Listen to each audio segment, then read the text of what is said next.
उत्तराखंड के हरिद्वार में जो हेट स्पीच को जन्म दिया गया था, वहां पर हेट स्पीच बोली गई थी, नफरतों का एक अंबार सा लगा दिया गया था। अब लगातार इनके ऊपर कार्रवाई होती जा रही है। जब से कालीचरण पर पहली कार्रवाई हुई है, उसके बाद से लगातार कार्रवाई हो रही है। अब सुप्रीम कोर्ट भी इसमें कूद पड़ा है और सुप्रीम कोर्ट ने संज्ञान ले लिया है। और सुप्रीम कोर्ट में जो याचिका डाली गई थी हरिद्वार में हेट स्पीच के खिलाफ, उसकी सुनवाई के लिए उस पर सुप्रीम कोर्ट ने मुहर लगा दी है। यानी कि जल्द ही ये जितनी भी नफरती चिंटू हैं, जितने भी नफरती लोग हैं, ये पक्का अब जेल जाएंगे। इनकी सही जगह वही थी। अब इसको सुनने के बाद जरूर नरसिंहानंद सरस्वती और बाकी उसके नफरती चिंटुओं के बीच खलबली से मच गई होगी। और साथ ही साथ जो नए नए हिंदू बने थे, यानी कि जितेंद्र त्यागी उर्फ वसीम रिजवी, उनके तो सर मुड़ाते ही ओले पड़ गए। नमस्कार दोस्तों, अस्सलाम वालेकुम। मेरा नाम है नदीम खान और आप देखना शुरू कर चुके हैं देसी बातें सिर्फ इंडियन पत्रिका पर। वो कहावत तो सुनी होगी कि ऐसी वाणी बोलिए कि जम के झगड़ा होए और उससे मत बोलिए जो आपसे तगड़ा होए।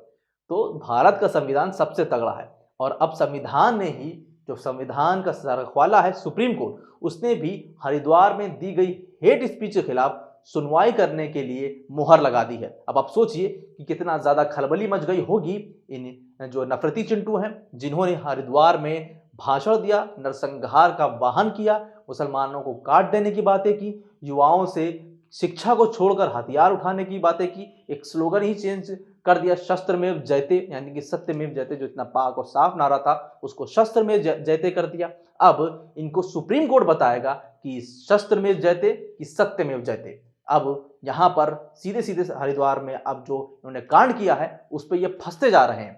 सुप्रीम कोर्ट ने उत्तराखंड हरिद्वार में हाल में ही धर्म संसद के दौरान नफरती भाषण देने वाले लोगों के खिलाफ हुई कार्रवाई का अनुरोध में जो याचिका डाली गई थी, जनहित याचिका, यानी कि कल सोमवार को सुनवाई करने के लिए उसने हामी भर दी है। सीजीआई ने कहा कि ठीक है, हम इस मामले में सुनवाई करेंगे। Chief justice NV. रमन की अध्यक्षता वाली पीठ ने वरिष्ठ वकील कपिल सिब्बल और की उन दलीलों पर गौर किया जिसमें हेड स्पीच देने वाले लोगों के खिलाफ एक एफआईआर दर्ज होने के बावजूद भी कार्रवाई नहीं की गई थी। सोचिए, उत्तराखंड में एफआईआर तो हुई है 153, 505, 504 के खिलाफ, मगर किसी भी तरह की गिरफ्तारी नहीं हुई है। बल्कि ये लोग तो पुलिस स्टेशन खुद जाते हैं और वहां पर बताते हैं जाकर कि इन मुल्लों के खिलाफ एफआईआर करिए, ये हिंदुओं के खिलाफ जहर उगल रहे हैं, यानी कि उल्टा चोर कोतवाल को डांटे। जिसके बाद अब कपिल सिब्बल ने ये जनहित याचिका डाली थी। अब इस पर कार्रवाई होना तय है। कपिल सिब्बल ने कहा था कि हरिद्वार में 17 और 19 दिसंबर के बाद धर्म संसद हुआ था। इस संबंध में ये जनहित याचिका डाली गई थी। हम मुश्किल दौर में जी रहे हैं जहां देश में सत्यमेव जयते का नारा बदल दिया गया है। आपको बता दें फिर से एक बार कि सत्यमेव जयते का नारा को बदलकर शस्त्रमेव जयते कर दिया था इस नफरती नरसिंहानंद सरस्वती ने।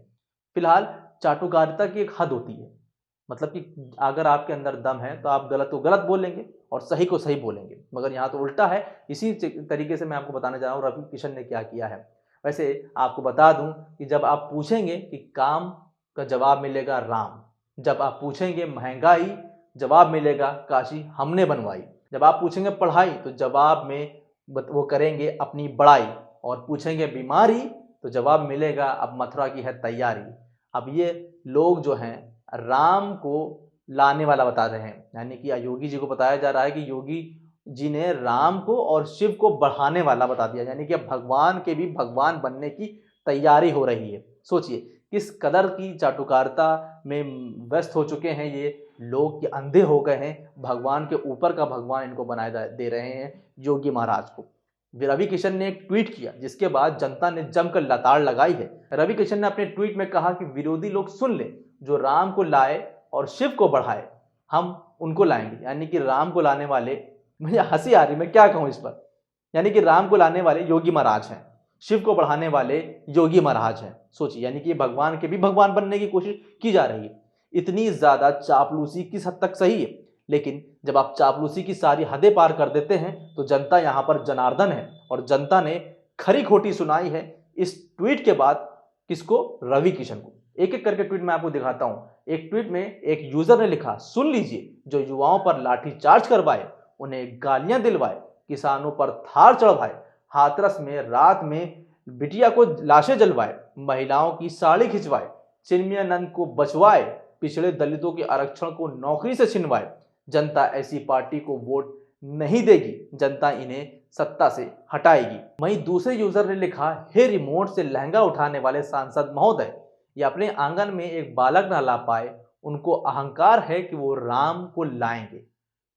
और सबसे बड़ी चीज इसमें हम एक चीज का विरोध करते हैं जिसमें बताया गया है कि जो है भाई एक बालक नहीं ला पाए, बच्चा होना, लड़की होना, ये सब भगवान के हाथ में है।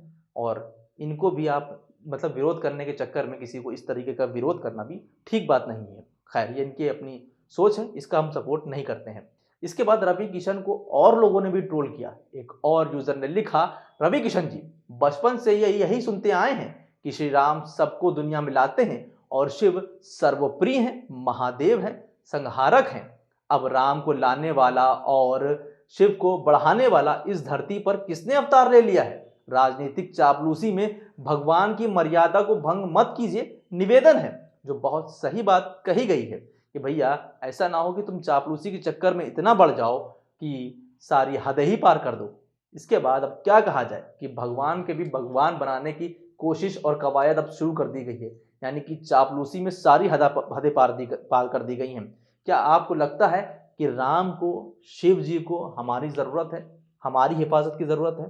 हम लोगों ने सुना था कि शिव पुराण में लिखा है कि शिव ना तो किसी से जन्मे हैं और ना ही उनको कोई जन सकता है, मगर यहाँ तो बताया जा रहा है शिव को बढ़ाने वाले, राम को लाने वाले। सोचिए किस हद तक की चापलूसी की जा रही है कि कम से कम एक मर्यादा होती है किसी भी चीज़ की। क्या अब किसी का धर्म संकट में नहीं है? अब किसी की भावनाएं आहत नहीं होंगी? ये कितनी घटिया बात लिखी है इतनी ज़्यादा चापलूसी के चक्कर में रवि किशन ने। कहा क्या जाए, सारी हदें भूल चुके हैं, सब बुद्धि इनकी भ्रष्ट हो चुकी है। कहीं से भी किसी भी मर्यादा को, सारी मर्यादाएं जो हैं वो सबको ये लांघ चुके हैं। फिलहाल आपका क्या कहना है इस पूरी खबर पर? हमें कमेंट करके जरूर बताइए। देखते रहें पत्रिका। अभी के लिए बस इतना ही। नमस्कार, खुदा हाफिज, जय हिंद।